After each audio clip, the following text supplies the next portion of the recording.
the major challenges that we see in our current study that relates to equitable economic growth, we find difficulties in the cities in providing equitable access to basic services. Speaking of water, sanitation, electricity, and waste management, in our study we include 5 cases, which are Accra in Ghana, Bangalore in India, Buenos Aires in Argentina, Cebu in the Philippines, and 5 secondary cities in Uganda.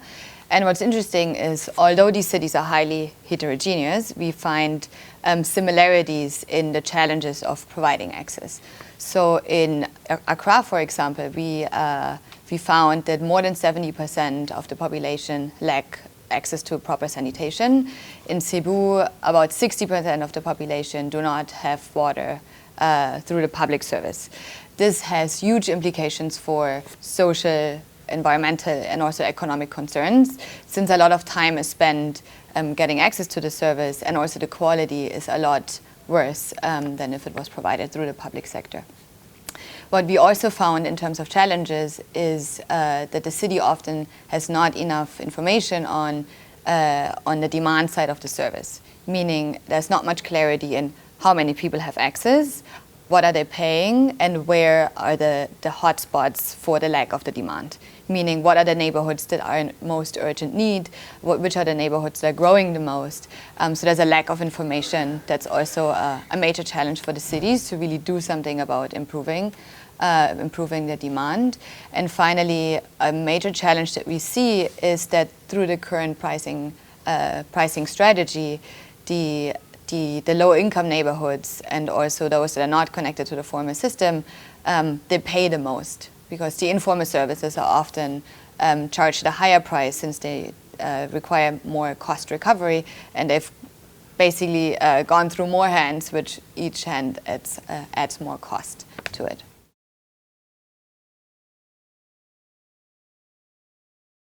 In looking at the ways the cities that we've studied, the 5 cities, have addressed the challenges is quite different in some ways. As I mentioned, the cities have very different structures. The levels of informality, of poverty, and also of average incomes are different, and therefore dictate what cities can do. However, as our study is somewhat historical, we found that there were some waves of similar approaches. For example, in the 80s and 90s, we noticed that many cities and also national governments, as well as multilateral organizations, were really pushing for the privatization of services.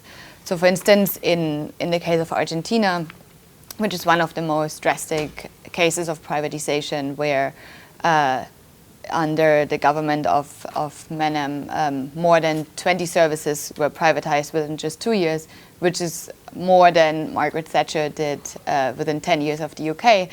We saw that although this belief of privatization, turning services more productive and cheaper for everybody, this did not hold true.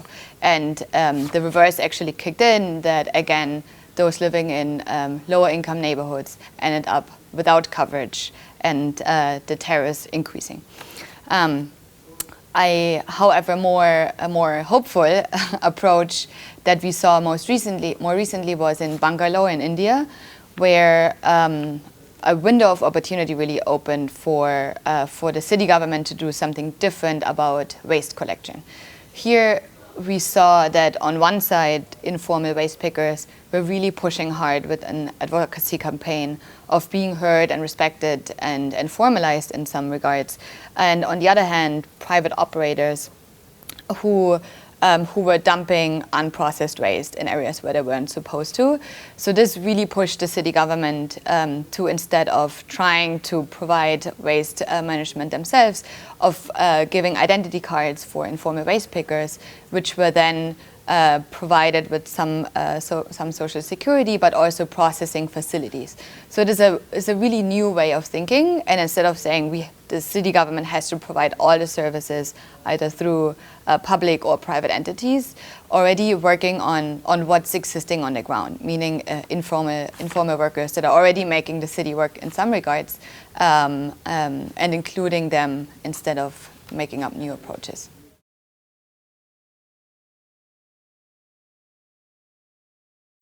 I'm very glad that you're asking this question, since we've seen not only in cities of the developing countries, but all over the world more recently, that economic growth did not always include everybody. And although countries are growing and cities are growing, they often grow more unequal, meaning some parts of the population benefit a lot more from economic growth than others. And while this is not only complicated in terms of equity and sustainability, it's also a question of long-term growth and how that might impede the growth that we're speaking about. So when we talk about equitable economic growth, what we want to see is that everybody is taken on the way, let's say. That if we provide services, so that's not only to the parts of the city that are already formalized, that's not only part of in the nice parts of the city, but that really everybody's being given the opportunity to take part in the city, in public life and economic life, and to basically do what one aspires to do. And that growing up in a lower income neighborhood doesn't already define the way that you will go in your future.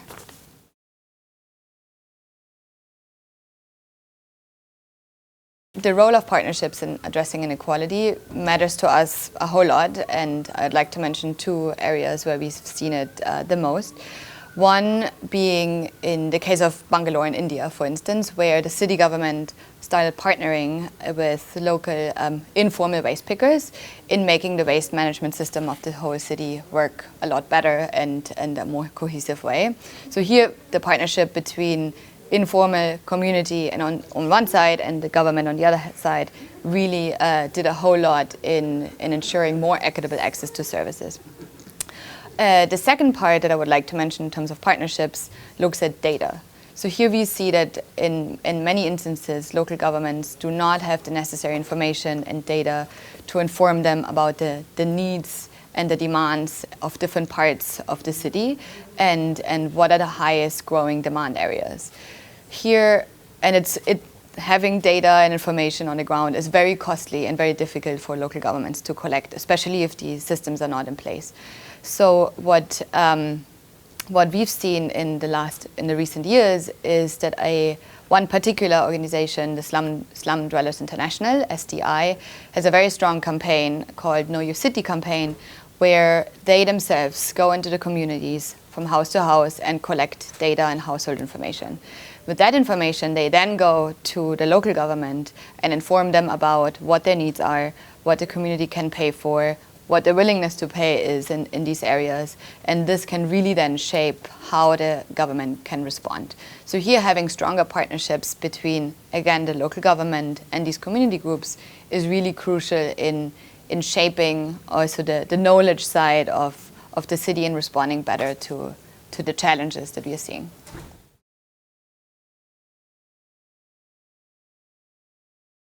Our main message for the EDD is that traditional public finance models that are based on histories of cities in the global north don't necessarily work in today's context of cities in the global south. We need to be more open-minded that contexts are different, that rapidly growing cities and rapidly urbanizing countries need a different way of looking at things and different contexts of high informality, high poverty, and low capital investments also need a different way of providing services.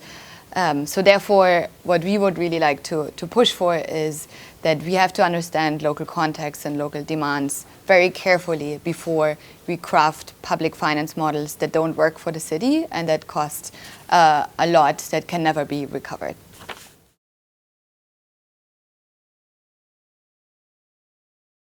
One thing that is most exciting about the work, and the more we speak up with different communities from different cities and different places, is that local communities already know what they need. They know how to provide it. They know what to do about it.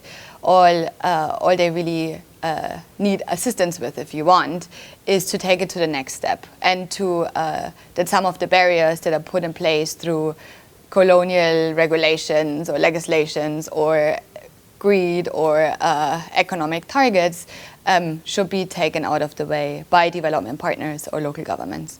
So I think that's really one of the key messages. The same counts for local governments. Local governments often know exactly what they need the most, how they think they can address the challenges, but there are often barriers in the way from other tiers of government that have other priorities. So therefore, what we would like to urge through our work is that there needs to be greater collaboration across different levels of government, and that decentralization, for instance, needs to come also with the financial means and different kinds of autonomy for local governments and community groups to act in the ways that they see fit the most.